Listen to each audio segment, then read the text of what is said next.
ఇక్కడ దేవుడు ఏం చెప్తున్నాడంటే అగ్రపీఠాలు కోరుకోవద్దు, పరిచర్య చేయడానికి రావాలి తప్ప పరిచర్య చేయించుకోవడానికి కాదు. అంటే దీని అర్థం ఏంటంటే దేవుని సేవకుడు అనబడేవారు ఎలా ఉండాలంటే పరిచర్య చేసేవాళ్ళుగా ఉండాలి. దేవునికి స్తోత్రం.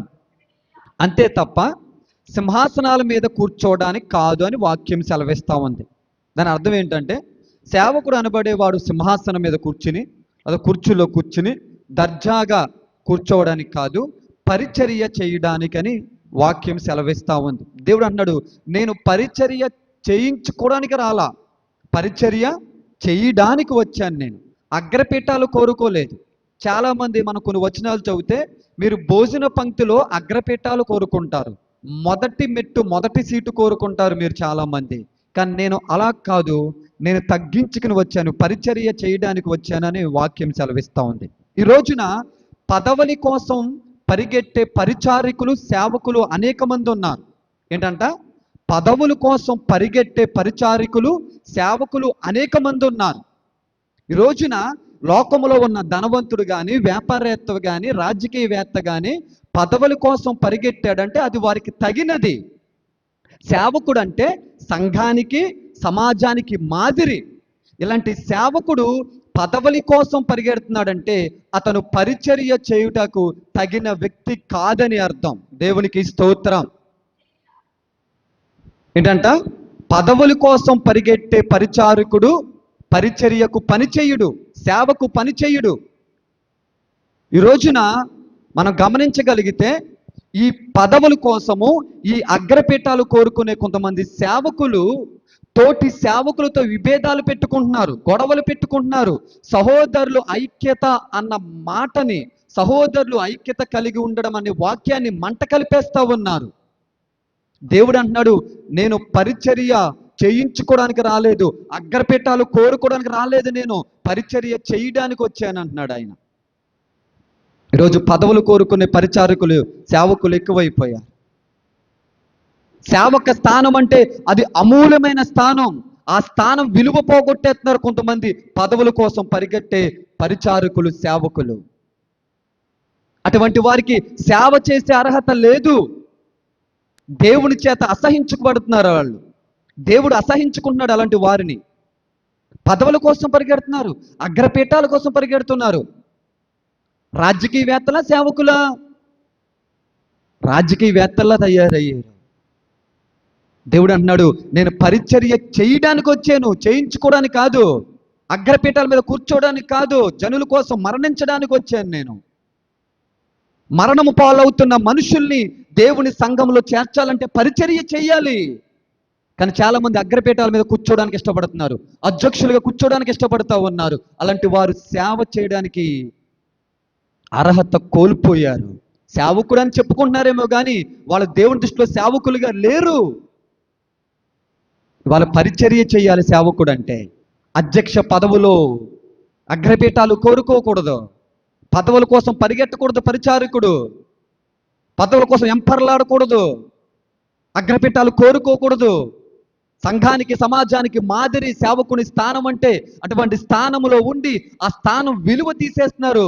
పదవుల కోసం పరిగెట్టే కొంతమంది సేవకులు పళ్ళు రాళ్ళగొట్టేస్తాడు దేవుడు అలాంటి వారిని. యవన బిడ్డలుగా మీరు తెలుసుకోవాలి, సేవకుడు అంటే పరిచర్య చేసేవాడు తప్ప పదవుల కోసం పరిగెట్టేవాడు కాదని. లోకంలో ఉన్న ధనవంతులు, రాజకీయవేత్తలు, ఇంకెవరు వ్యాపారవేత్తలు, వీళ్ళు పదవుల కోసం పరిగెడతారు. అది వారికి తగింది, సేవకుడికి అది తగినది కాదు. కాబట్టి సేవకుడు పదవుల కోసం కాదు. ఎలా బ్రతకాలో తెలుసా? దానియేలు తన ప్రజల కోసం బ్రతికాడంట, నెహమ్యా తన ప్రజల కోసం బ్రతికాడంట, ఆరాధించుకునే మందిరం కోసం. పదవుల కోసం బ్రతికే వాళ్ళు కన్నా ప్రజల కోసం బ్రతికే సేవకుడు కావాలి. రోజున మీకు సేవకుని ఉపవాసం వచ్చిన మాట చెప్తాను. ఒక సామాన్య విశ్వాసి ఉపవాసం తన కుటుంబం కోసమైనా అయి ఉంటుంది, తన వ్యక్తిగత జీవితం కోసమైనా అయి ఉంటుంది. కానీ ఒక సేవకుడు పొట్టమార్చుకుని ఉపవాసం చేసేది తమ సంఘ బిడ్డల ఇంటిలో సమృద్ధి ఉండాలని. ఒక సేవకుడు పొట్టమార్చుకుని ఉపవాసం చేసేది తమ సంఘ బిడ్డలు ఎల్లప్పుడూ జీవాహారం అన్న వాక్యంతో నింపబడాలని. ఒక సేవకుడు పొట్ట మార్చుకుని ఉపవాస కన్నీటి ప్రార్థన చేసేది తమ సంఘ బిడ్డల యొక్క కుటుంబాల్ని ఏ సాతాను గలిబిలి తాకకూడదు. వారి కుటుంబాలు పచ్చని ఒలివ చెట్లు వలె దేవుని మందిరంలో ఎల్లప్పుడూ వికసించాలని ప్రతి విశ్వాసి తమ సేవకుని ఉపవాసం తెలుసుకోవాలి. దానియేలు ఉపవాసం తమ ప్రజలు రక్షణ కోసం, నెహమ్యా ఉపవాసం తమ ప్రజలు ఆరాధించుకునే మందిర పరిచర్య కోసం. వీళ్ళందరూ ఎవరు? ప్రజల కోసం బ్రతికిన వారు. పదవుల కోసం బతికారా, ప్రజల కోసం బతికారా? పదవుల కోసం కాదు, ప్రజల కోసం బ్రతికారు, పరిచర్య కోసం బ్రతికారు. కాబట్టి పరిచర్య కోసం బ్రతికేవారు, ప్రజల కోసం బ్రతికేవారు ఎవరు, పదవుల కోసం వెంపర్లాడే సేవకులు ఎవరు కూడా మనం తెలుసుకోవాలి. దేవుని వాక్యం సెలవిస్తూ ఉంది సేవకుడు విధానం ఆ యొక్క రెండు తలంపుల మధ్యన. ఎందుకంటే చాలామంది తెలియట్లేదు, సేవకులు చాలామంది పదవులు పెదవులు పదవులు అంట పరిగెడతా ఉన్నారు. కానీ ప్రజల కోసం పరిచర్య కోసం బ్రతకాలి. దేవుడు తగ్గించుకుని వచ్చాడు. పరిచర్య ఆయన కాళ్ళు ఒత్తించుకోవడానికో లేకపోతే అయ్యగారు అయ్యగారు అయ్యగారు అని చేసుకోవడానికి ఆయన రాలా. ఆయన పరిచర్య చేయడానికి వచ్చాడు, పరిచర్య చేయడానికి వచ్చాడు. కానీ చాలామంది సేవకులు పదవుల కోసం, అగ్రపీఠాల కోసం, అధ్యక్షులుగా కూర్చోవాలని పరిగెడతా ఉన్నారు.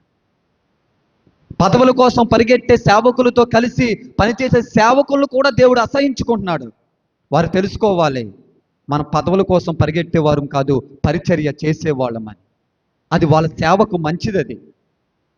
కాబట్టి ఈ రోజున యవ్వన బిడ్డలుగా మీరు పదవుల కోసం పరిగెట్టే వారిని వెంబడించకూడదు, పరిచర్య చేసేవారిని మీరు వెంబడించాలి. తెలిసిపోతుంది మీకు పదవుల కోసం. ఈ రోజున మీకు తెలియని విషయాలు ఏంటంటే సేవకులు గ్రూపులు కట్టేసి ఎవరికాళ్ళు ఒక గ్రూపు ప్రార్థన గ్రూపులు పెట్టుకుని అధ్యక్ష పదవులని అయ్యని ఇయ్యని ఎన్నో విధాలు కకల వికలం గొడవలు, సేవకులు గొడవలు. ఎందుకంటే ఈ గొడవలు ఐక్యత కలిగి ఉండాలి. ఎందుకు ఉండలేదు? దీని అర్థం ఏంటో తెలుసా?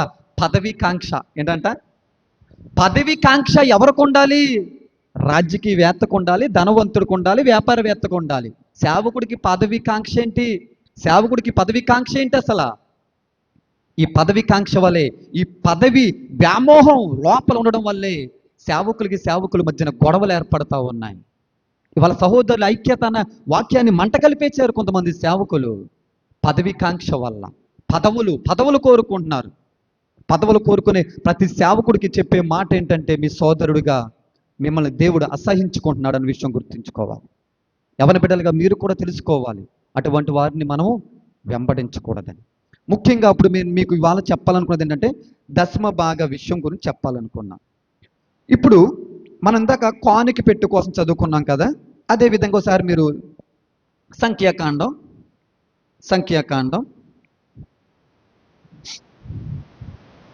18వ అధ్యాయం 21వ వచనం.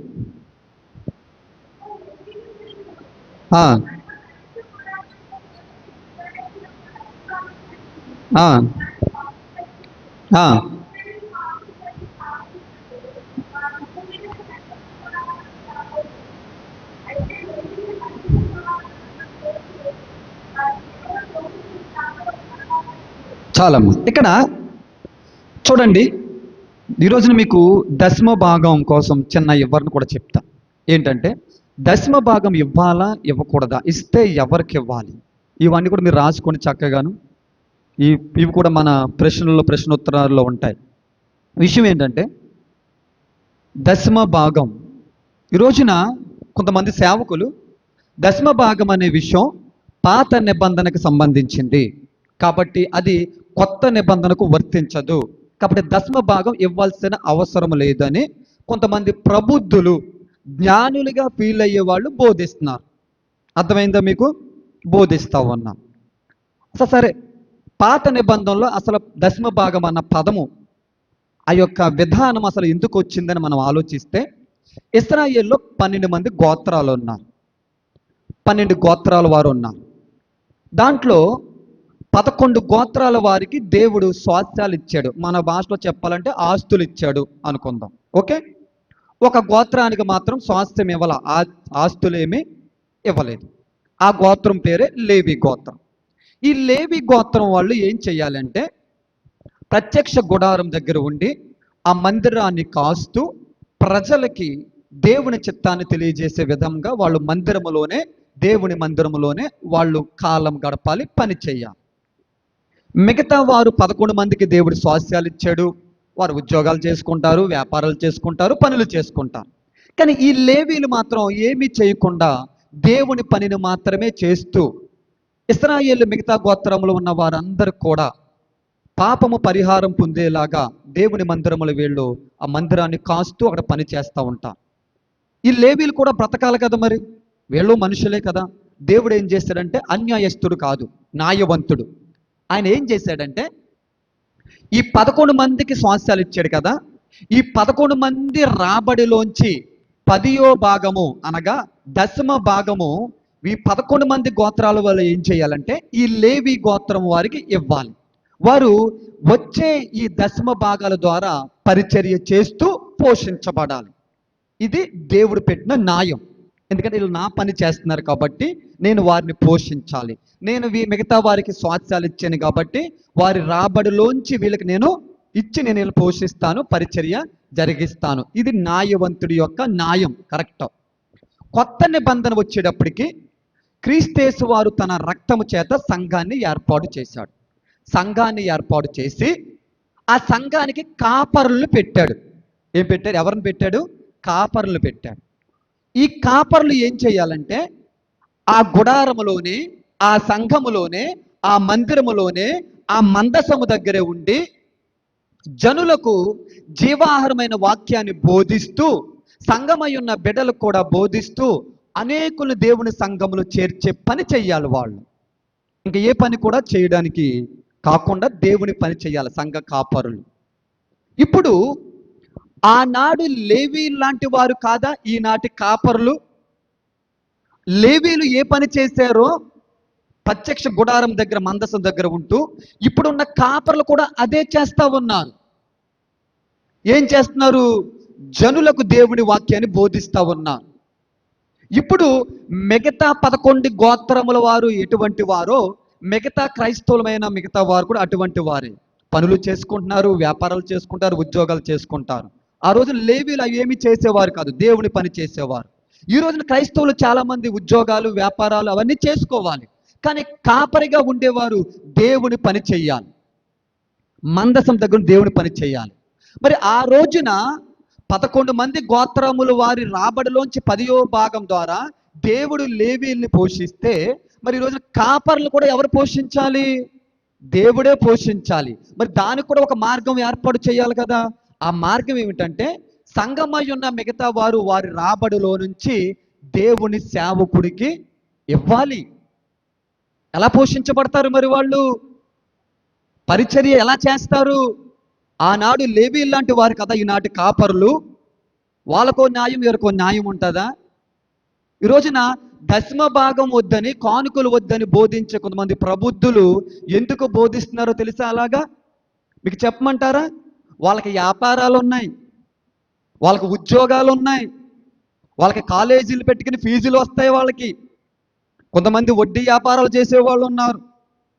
కొంతమంది మానేశారు అనుకోండి ఈ మధ్యలో. పొలాల్లోంచి వాళ్ళకి డబ్బులు వస్తాయి, పంటల్లోంచి డబ్బులు వస్తాయి.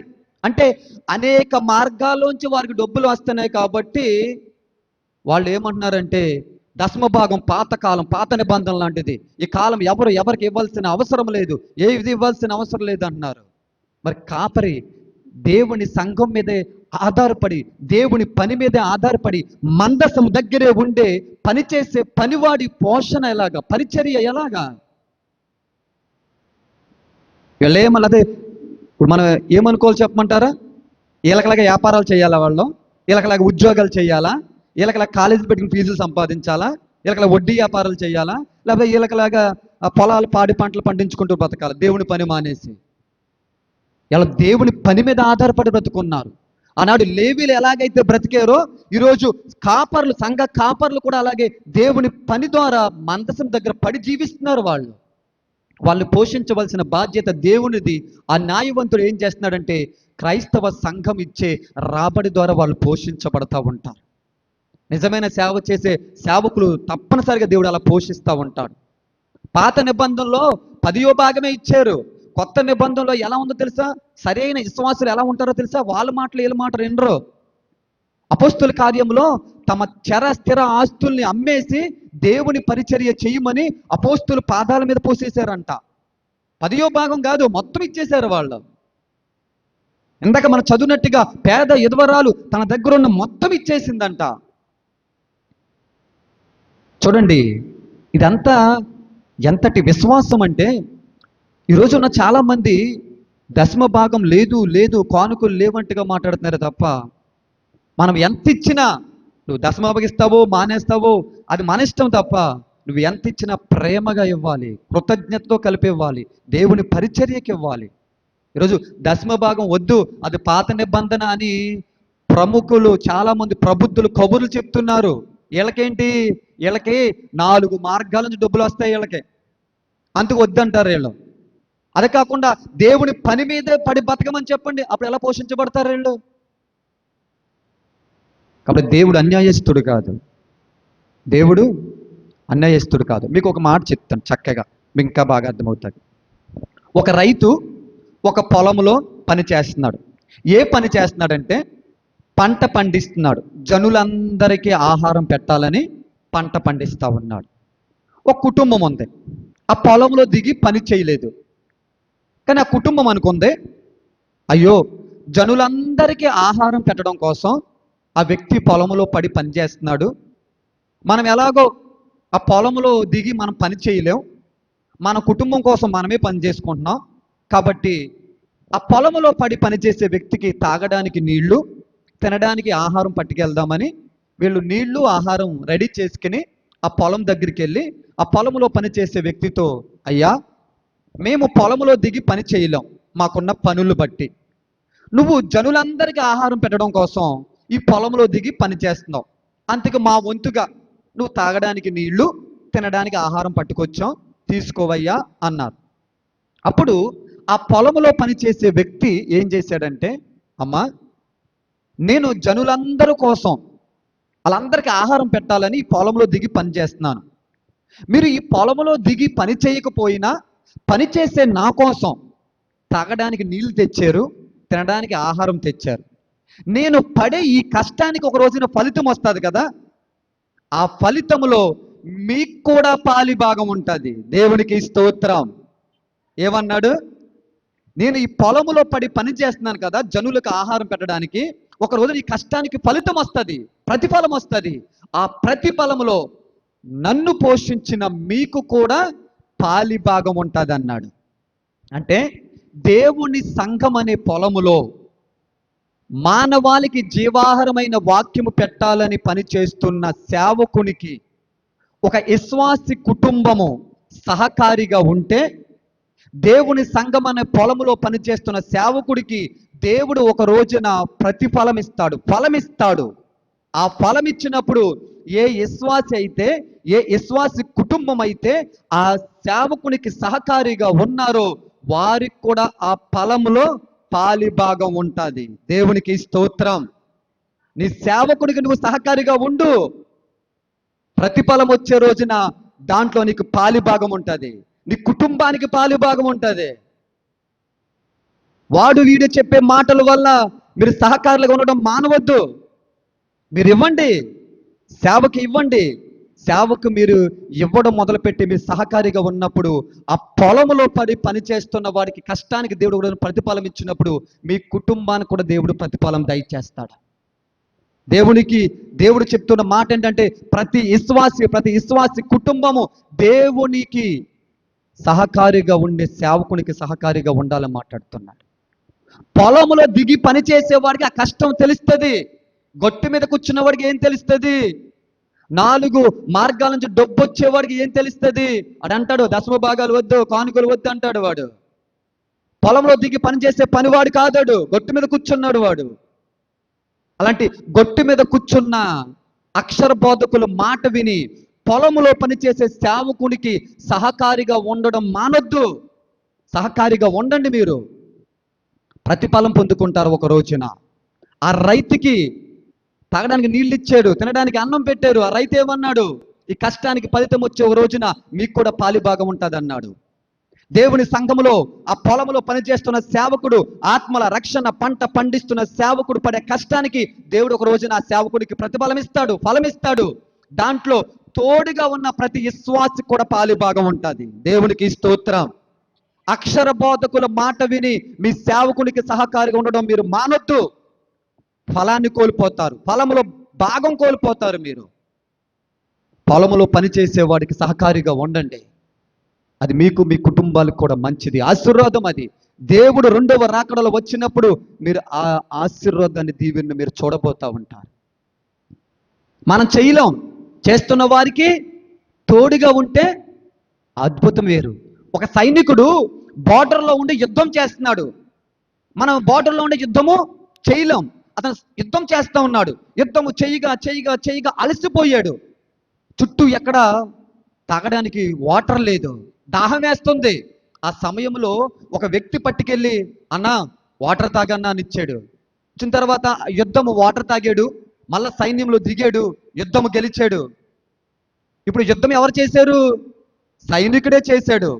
కానీ విజయం ఎంతమంది తెలుసా? సైనికుడికి ఆ విజయం వర్తిస్తుంది. ఆ సైనికుడికి దాహం తీర్చిన ఈ వ్యక్తికి కూడా ఆ విజయంలో పాలిభాగం ఉంది, పాలిభాగం ఉంది.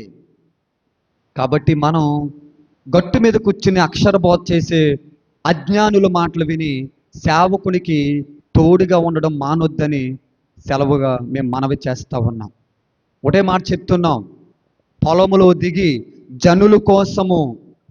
దిగి జనులకు ఆహారం పెట్టడం కోసం పనిచేసే రైతుకి ఎలాగైతే ఒక కుటుంబము తాగడానికి నీరు, తినడానికి ఆహారం పెట్టిందో, ఆ రైతు అయ్యా ఈ కష్టానికి ఓ రోజున ఫలితం వచ్చినప్పుడు దీనికి కూడా, మీ దీంట్లో ఈ ఫలితంలో మీకు కూడా పాలి భాగం ఉంటుందని ఎలాగైతే చెప్పాడో, దేవుని సంఘం అనే పొలంలో పనిచేస్తున్న సేవకునికి విశ్వాస జీవితం జీవించే మీరు తోడుగా ఉంటే, ఆ సేవకునికి దేవుడిచ్చే ఆ కష్టానికి, ఆ సేవకుని కష్టానికి దేవుడిచ్చే ప్రతిఫలం రోజున దాంట్లో మీకు కూడా పాలి భాగం ఉంటుంది. వాడి మాటలు వీడి మాటలు విని మీ సేవకునికి తోడుగా ఉండడం మానొద్దు. తోడుగా ఉండమని వాక్యం సెలవిస్తూ ఉంది. తోడుగా ఉండాలి మనం. ఎందుకంటే ప్రతిఫలం మనం పొందుకుంటూ ఉంటాం. మనం చేయలేని పని ఇతరులు చేస్తున్నప్పుడు మనం వాళ్ళకి సహకారులుగా ఉంటే ఆ పనిలో మనం కూడా పాలిభాగం ఉన్నట్టే. ఈరోజు అయ్యా మేము సంఘం పెట్టలా, మేము సంఘం నడిపించట్లా, అవసరంలా. సంఘం నడిపిస్తున్న సేవకుడు మీరు తోడుగా ఉంటే ఆ పని మీరు కూడా చేస్తున్నట్టే. ఆ ఒక్క వ్యక్తే చేస్తున్నట్టు కాదు, మీరు కూడా చేస్తున్నట్టు అని వాక్యము సెలవిస్తూ ఉంది. కాబట్టి ఈ రోజున మనం ఇంకా ఎదరికెళ్ళి విషయాలు నేర్చుకుంటే కనుక, దశమ భాగం అన్నది ఎవరికి ఇవ్వాలి అనే విషయం కూడా మనం నేర్చుకోవాలి. దశమ భాగం అసలు ఎవరికి ఇవ్వాలి? రెండవదిగా దశమ భాగం ఎవరికి ఇవ్వాలి అని చెప్పుకునే ముందు, ఇందాక మీకు ఒక విషయాన్ని సగం చెప్పి మానేశాను. ఏంటంటే అది కొద్దిగా మీకు పొలం కోసం చెప్పాను. కొంతమంది ఈ కాలంలో మనం ఇదే ఎక్కువ నేర్చుకోవాలి. ఎందుకంటే దశమ భాగం వద్దు వద్దు వద్దు, అది పాత నిబంధన చెప్పేవాడు ఎక్కువైపోయారు, బాగా ఎక్కువైపోయారు.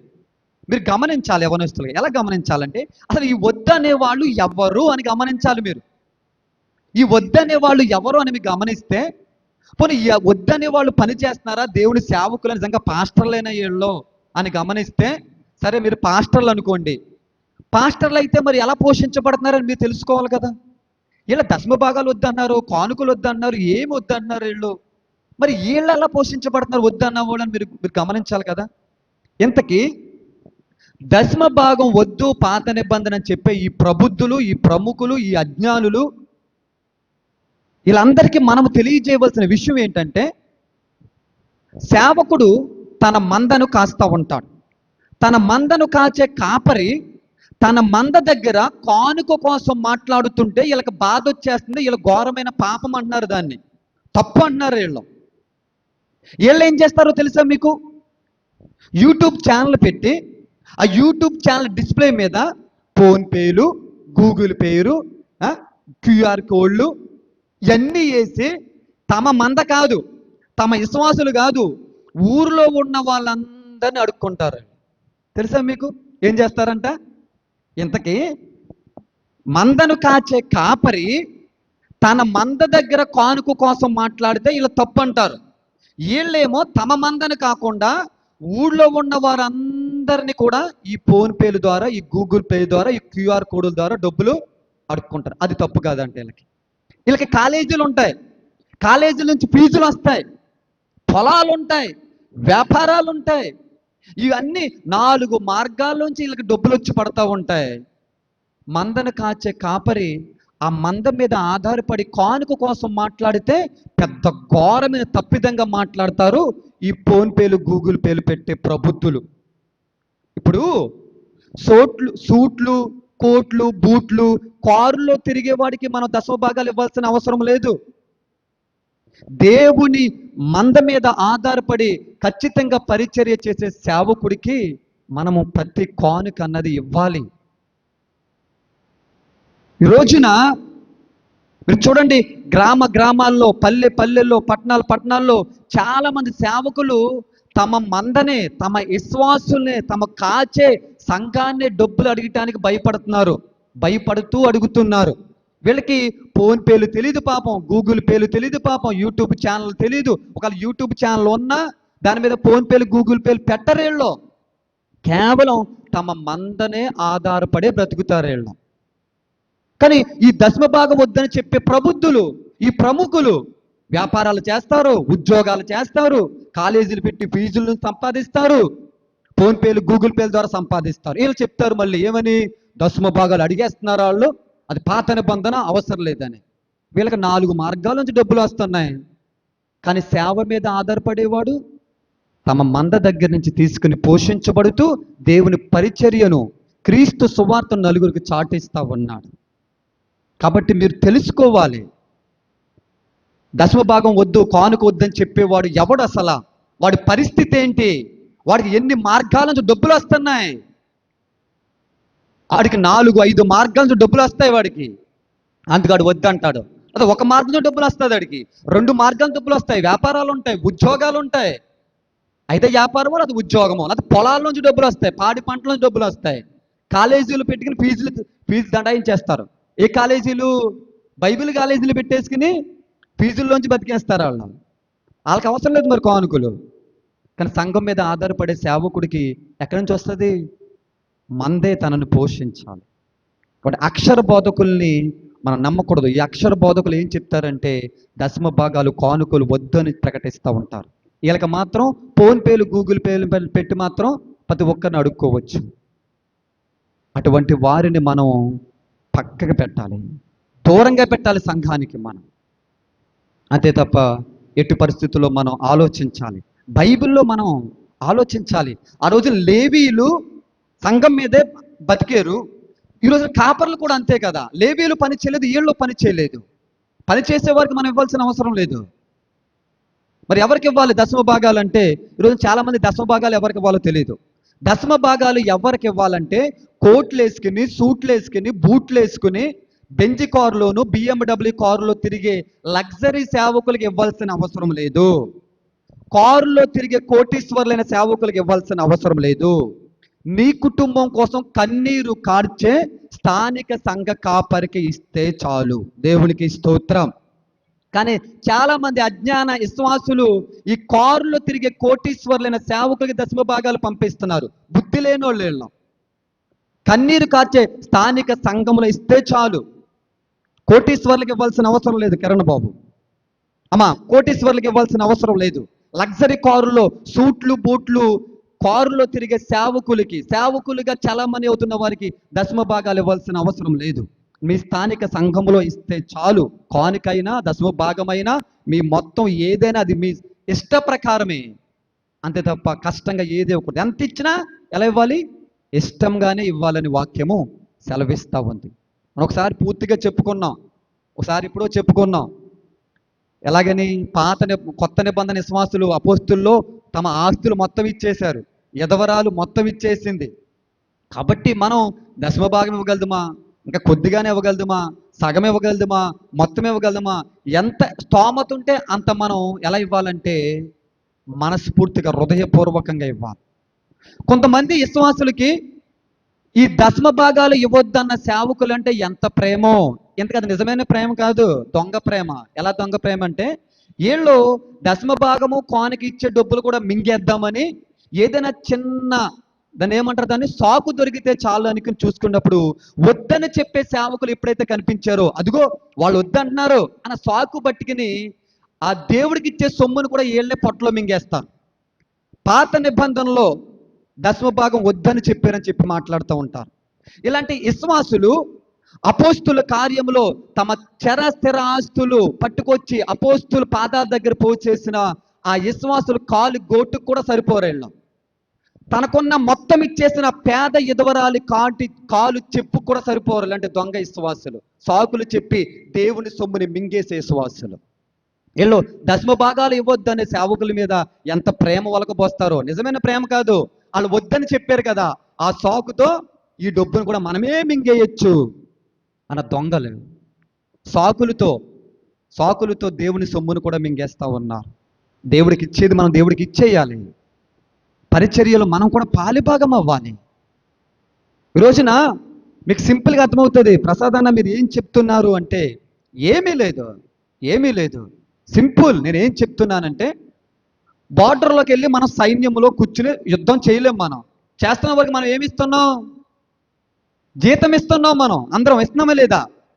భారతదేశంలోకి శత్రువులు ప్రవేశించకుండా బార్డర్లో సైన్యాన్ని పెట్టుకున్నాం. ఆ సైన్యంలోకి మనం వెళ్ళాం, కానీ ఉంటున్న వారికి మనం ఏం చేస్తున్నాం? జీతం ఇస్తున్నాం. అలాగే దేవుని యొక్క సైన్యములోకి, సేవక సైన్యములోకి మనం వెళ్ళలేనప్పుడు వెళ్ళిన వారిని మనం పోషించాలి. అప్పుడు మనము రక్షించబడతాం, ఇంకొంతమంది కూడా రక్షించబడతారు. అది నేను చెబుతుంటా.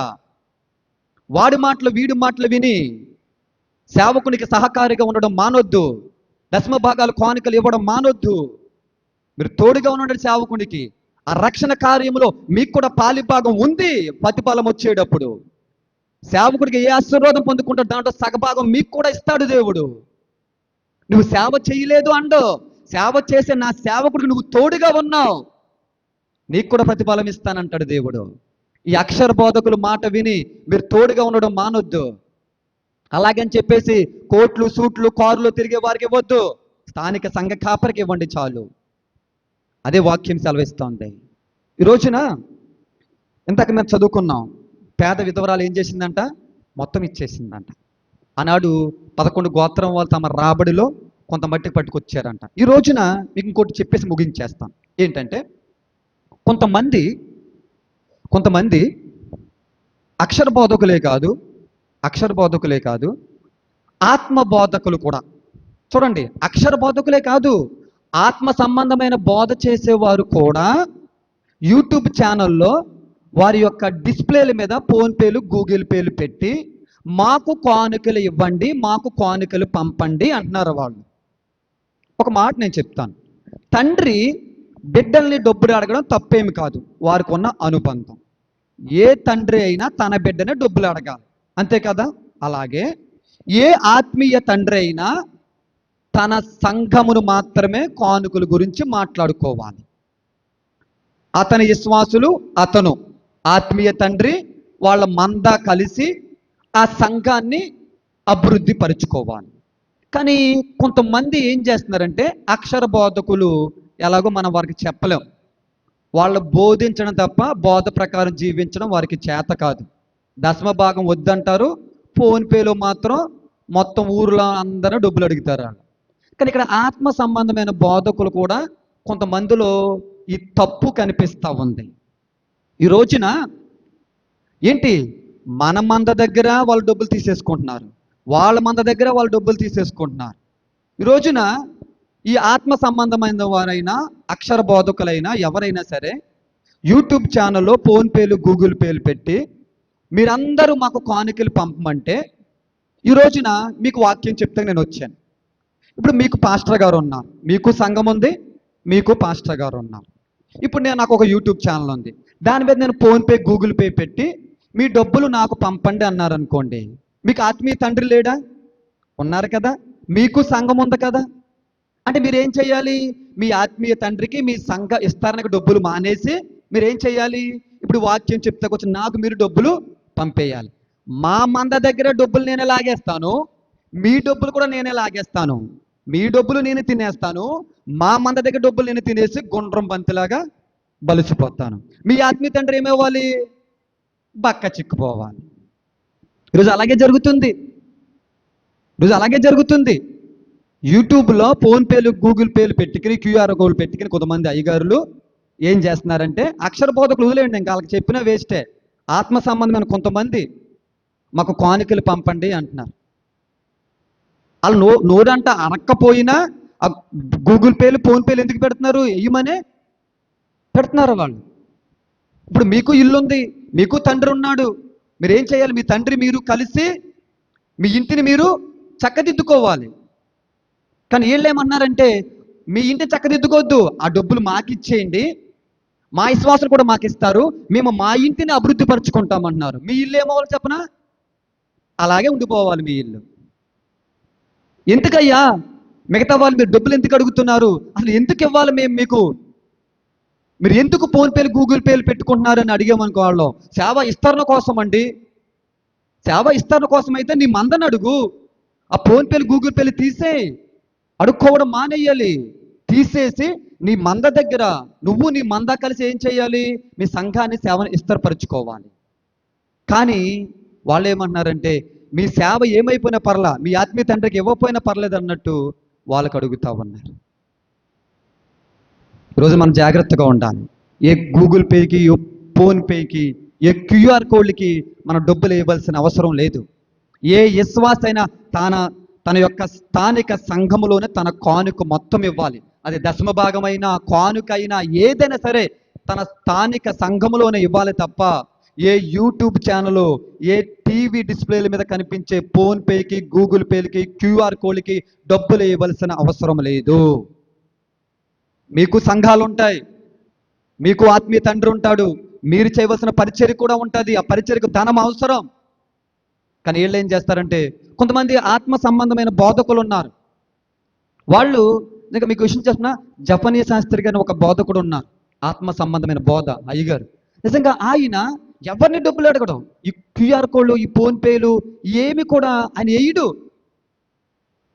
ఈ ఫోన్పేలు, ఈ గూగుల్ పేలు వేసే ఈ ఆత్మ సంబంధమైన బోధకులు చెప్తున్నాను, ఆయన చూసి నేర్చుకోండి. మీరు ఆయన చూసి నేర్చుకోండి. మీ గురువు గారిని కూడా చూసి నేర్చుకోవాలి. మీరు ఎందుకు ఇవ్వాలి డబ్బులు? మీకు ఎందుకు ఇవ్వాలి? మాకు ఆత్మీయ తండ్రులు ఉన్నారు, మాకు కూడా సంఘం ఉంది, మాకు ఇల్లు ఉంది, మేము దాన్ని అభివృద్ధి పరుచుకోవాలి, చుట్టూ ఉన్నవారి క్రీస్తు ప్రేమను పంచాలి. మీ మంద పాలు మీరే తాగేస్తున్నారు, పక్క మంద పాలు కూడా ఇచ్చేయమంటున్నారు.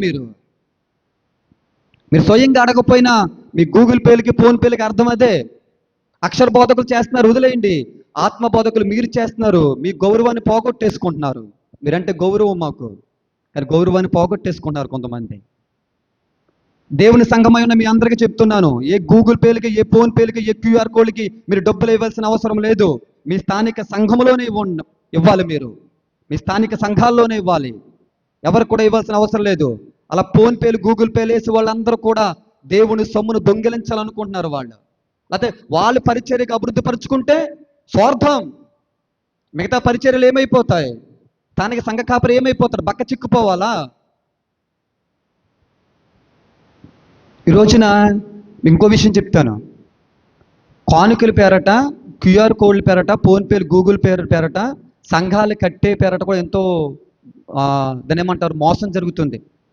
ఒక సేవకుడు అంటాడు, నేను అసలు ఎప్పుడు ఎవరిని డబ్బులు అడగలేదయ్యా, మేము అసలు ఎవరికి ఫోన్పే పెట్టలేదు, గూగుల్ పేలు పెట్టలేదు, క్యూఆర్ కోడ్లు పెట్టలేదు, మేము ఎప్పుడు ఎవరిని డబ్బులు అడగలేదు.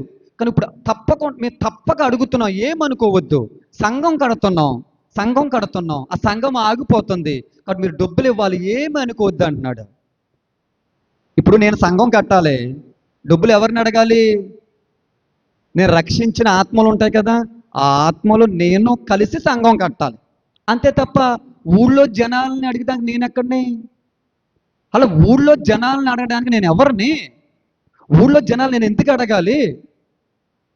ఎవరికాళ్ళకి సేవలు లేవా? ఎవరికాళ్ళకి పరిచర్యలు లేవా? ఎవరికాళ్ళ సంఘాలు కట్టుకోవద్దా? నువ్వు రక్షించిన ఆత్మలను అడగవయ్యా. అంటే వాళ్ళు ఇచ్చే డబ్బులతో అంత పెద్ద మందిరం కట్టలేమండి. చిన్న షెడ్ అయ్యి, చిన్న పాకయ్యి. ఎందుకు చెప్పనా? తమ మందతో కాకుండా ఊళ్ళో వాళ్ళందరినీ ఇలా డబ్బులు అడుగుతున్నారు తెలుసా మీకు? వీళ్ళు పెద్ద సినిమా హాల్ లాంటి మందిరాలు కట్టేయాలి, మరి లగ్జరీ లాంటి మందిరాలు లక్షలు పెట్టి కట్టేయాలని మరి వాళ్ళు మందిస్తే సరిపోదు కదా. అందుకు ఊళ్ళో జనాలు అందరూ ఇవ్వాలి, మిగతా విశ్వాసాలు అందరూ ఇవ్వాలి. వాళ్ళ సంఘాల్లో ఇవ్వడం మానేసి కానుకలు వీళ్ళకి ఇచ్చేయాలి. వీళ్ళకి పంపేస్తే వీళ్ళ లక్షల్లో మందిరాలు కట్టేసి ఇంత పెద్ద మందిరం కట్టాను నేను అని చూపించుకోవడానికి. తండ్రి తన కొడుకుల్ని, తన సంతతి వారిని డబ్బులు అడుగుట అనుబంధం, ఆనందం, ముచ్చట. రోడ్డు మీద వెళ్ళే మిగతా కొడుకుల్ని, మిగతా సంతానం వారిని చేయి అడిగితే ఏమంటారు? అడుక్కోవడం అంటారు. మా కాపరికి ఇవ్వకుండా, మా సంఘానికి ఇవ్వకుండా మీకు ఎందుకు పంపాలి? చిన్న షెడ్ అయి చాలు. ఇప్పుడు నా దగ్గర కొద్దిమంది విశ్వాసులు ఉన్నారు. ఆ విశ్వాసులు నేను కలిసి చిన్న షెడ్ వేయగలుగుతాం, షెడ్ వేస్తాం. పాక వేయగలుగుతాం, పాక వేస్తాం.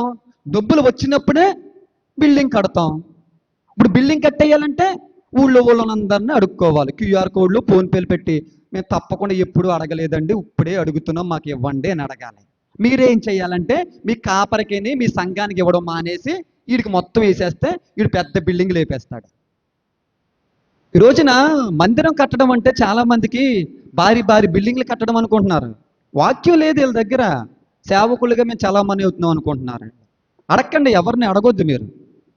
ఇప్పుడు దగ్గర ఎవరిని అడగలేదన్నారు, ఇంకా అడగండి, అదే మంచిది. అడగకూడదు ఎవరినేని. వచ్చే డబ్బులతో, మీ సంఘస్థులు ఇచ్చే డబ్బులతో చిన్న షెడ్ వస్తే చిన్న షెడ్ వేయండి, పాక వస్తే పాక వేయాలి. పాకలో ఆరాధించలేమా? షెడ్లో ఆరాధించలేమా? ఎందుకు చిరాగ్గాను ఆన్లైన్లో డబ్బులు అడగడం, ఫోన్పేలు, గూగుల్ పేలు పెట్టి చిరాకు డబ్బులు అడుక్కోవడం చిరాకు. అది మంచిది కాదు. ఎవరిని అడగకూడదు. ఈ రోజున మందిరాలు కట్టే పేరట డబ్బులు ఇవ్వండి, డబ్బులు ఇవ్వండి, డబ్బులు ఇవ్వండి అంటున్నారు.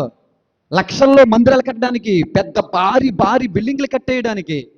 చాలామంది ఏం చేస్తున్నారంటే తమ సంఘాలేమో షెడ్లు గాను, రేకుల షెడ్లు గాను, లేకపోతే చిన్న చిన్న మందిరాలు గాను, పూరిపాకలుగా ఉండిపోతున్నాయి.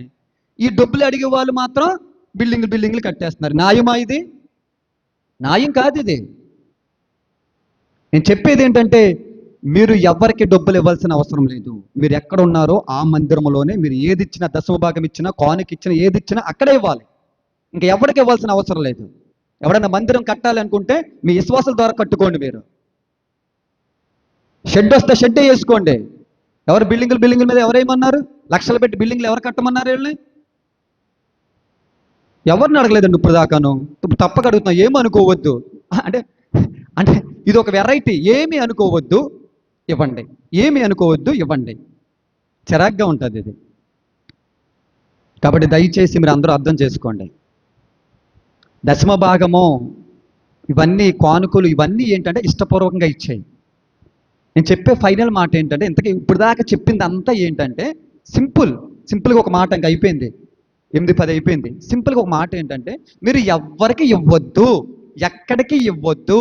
ఏ క్యూఆర్ కోడ్లు, ఫోన్పేలు మీకు అనవసరం. మీరు ఇచ్చేది ఏదైనా మీ స్థానిక సంఘంలోనే ఇవ్వాలి అన్నది ఈ పాయింట్. రెండోది ఏంటంటే, దశమ భాగం కానుకలు వద్దని చెప్పేవాళ్ళు ఎవరంటే 4-5 మార్గాల్లోంచి పోషించబడుతున్న వాళ్ళు వద్దంటారు. సంఘం మీద ఆధారపడి బతికే వాడికి తెలుస్తుంది, పొలంలో దిగి పనిచేసేవాడికి తెలుస్తుంది ఆ కష్టం అంటే ఏంటో. 4-5 మార్గాలు డబ్బు వస్తున్న వాడికి ఆ కష్టం ఏంటో ఏం తెలుస్తుంది? తెలీదు. కాబట్టి అలాంటి వారి మాటలిని చాలామంది కూడా కానుకలు ఇవిని సాకులతో ఎగ్గొట్టేవారు చాలామంది ఉన్నారు. లేవీల్ని 11 మంది గోత్రికులు 12వ గోత్రం లేవీల్ని పోషించారు. క్రైస్తవులమైన మనమందరము సేవ చేసే సేవకుల్ని పోషించాలి. అది దేవుని యొక్క రూల్, న్యాయం. ఆ రూల్ని కొంతమంది బ్రేక్ చేస్తున్నారు అర్థం కాక వాక్యానికి. పేద విధవరాలు మొత్తం ఇచ్చేసింది, మరి తర్వాత ఎలా పోషించబడుతుంది చెప్పండి? తమ యొక్క చరస్థిర ఆస్తుల్ని అపోస్తుల పాదాల మీద పోసేశారు చాలామంది. మరి ఆస్తి మొత్తం ఇచ్చేస్తే ఎలా పోషించబడతారు వాళ్ళు? వాళ్ళ అర్థం ఏంటంటే, మేము రక్షణ పొందుకున్నాం కదా, ఈ రక్షణ ఇతరులు కూడా పొందుకోవాలంటే ధన సహాయం అవసరం, సువార్త ప్రకటించబడాలంటే. కాబట్టి ఇదిగో ఈ ధనం ఇచ్చేస్తున్నావయ్యా. అంత పెద్ద మనసు వాళ్ళదే. మనకు అంత మనసు లేకపోయినా, దశమ భాగం ఇచ్చే మనసైనా, చిన్న కానుక ఇచ్చే మనసైనా ఉండాలి అని నేను చెప్తున్నా. ఇవ్వాలా లేదన్నది ఎవరికాల ఉద్దేశం. ఇచ్చేది ₹1 అయినా ఎలా ఇవ్వాలి? మనస్ఫూర్తిగా, హృదయపూర్వకంగా ఇవ్వాలి. ఇచ్చేదేదో కూడా స్థానిక సంఘంలోనే ఇవ్వాలి. వాడికి ఈడికి వేయకూడదు. అది వాక్యం సెలవిస్తూ ఉంది. కాబట్టి మీరు దశమభాగ విషయంలో పెద్ద కన్ఫ్యూజ్ పడవలసిన అవసరం లేదు. సింపుల్. ఎవరైనా మిమ్మల్ని అడిగారు అనుకో, ఆ రోజున లేవీల్ని 11 మంది గోత్రికులు పోషించారు. ఈరోజు సంఘం మీద ఆధారపడే బతికే సేవకుని మనమే పోషించాలి. నువ్వు దశమ భాగం ఇస్తావో 20వ భాగం ఇస్తావు, మొత్తం ఇచ్చేస్తావు, నీ ఇష్టం అని అనండి అంతే.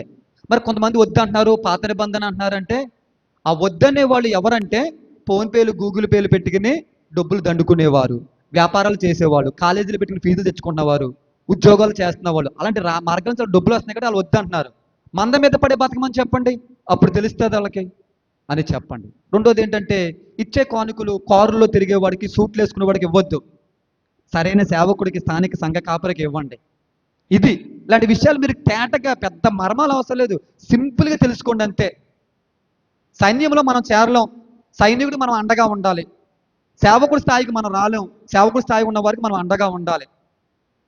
అండగా ఉంటే ఏంటి లాభం ఏంటండి? నువ్వు కూడా సేవ చేసినట్టే, నువ్వు కూడా సేవ చేసినట్టే. మీ సేవకుడు 100 మంది ఆత్మ రక్షించడం, దాంట్లో మీకు కూడా ఏముంది? పాలిభాగం ఉంది. దేవుడు అంటాడు, మీ సేవడు మీ సహకారిగా ఉన్నారు, ఇదిగో మీ సేవడు కిరీటం ఇస్తున్నాను, మీకు కూడా ఇగో ఇది ఇస్తాను. దేవుని లెక్కలు అలా ఉంటాయి, లెక్కలు అలా ఉంటాయి, ఆ విధంగా ఉంటుంది. ఇప్పుడు ఒక సమరయుడిని దారి పొడిగిన కొట్టేసి పడేసి వెళ్ళిపోయారు. లేవీలు వచ్చారు, యాజకులు వచ్చారు, ఎవరు వచ్చినా పట్టించుకోవాలి. ఒక సమరయుడు వచ్చి గాయాలు కట్టి వెళ్ళాడు. తర్వాత పూటకూళ్ళు వారికి అప్పచెప్పాడు, వాళ్ళకు కూడా భోజనం పెట్టాడు. ఇక్కడ విషయం ఏంటంటే, చేసిన వారికి చేయని వారికి బోలు తేడా ఉంటుంది. ముందు చూస్తా వెళ్ళిపోయారు కొంతమంది, కానీ సమరయుడు మాత్రం దాన్ని పట్టించుకున్నాడు. మనం పట్టించుకోవాలి. పట్టించుకుంటే దేవుడు మనకు కూడా ఏం చేస్తాడంటే, సమరయుడికి ఇచ్చినంత స్థానం మనకు కూడా తన హృదయంలో దయచేస్తాడు ఆయన. కాబట్టి ఎంత ఇచ్చినా మనం హృదయపూర్వకంగా ఇవ్వాలి. ఏం చేసినా మనం స్థానిక సంఘములోనే చేయాలి, అటు ఇటు చూడకూడదు. క్యూఆర్ కోడ్లు, ఇంకా ఫోన్పేలు, గూగుల్ పేలు మనకు అనవసరం. స్థానిక సంఘములోనే నీకు ఏ సంఘం అయితే అప్పగించాడో అక్కడే నువ్వు నమ్మకంగా ఉండాలని వాక్యం సెలవిస్తుంది. అటు జ్ఞానం దేవుడు మనందరికీ దయచేయును.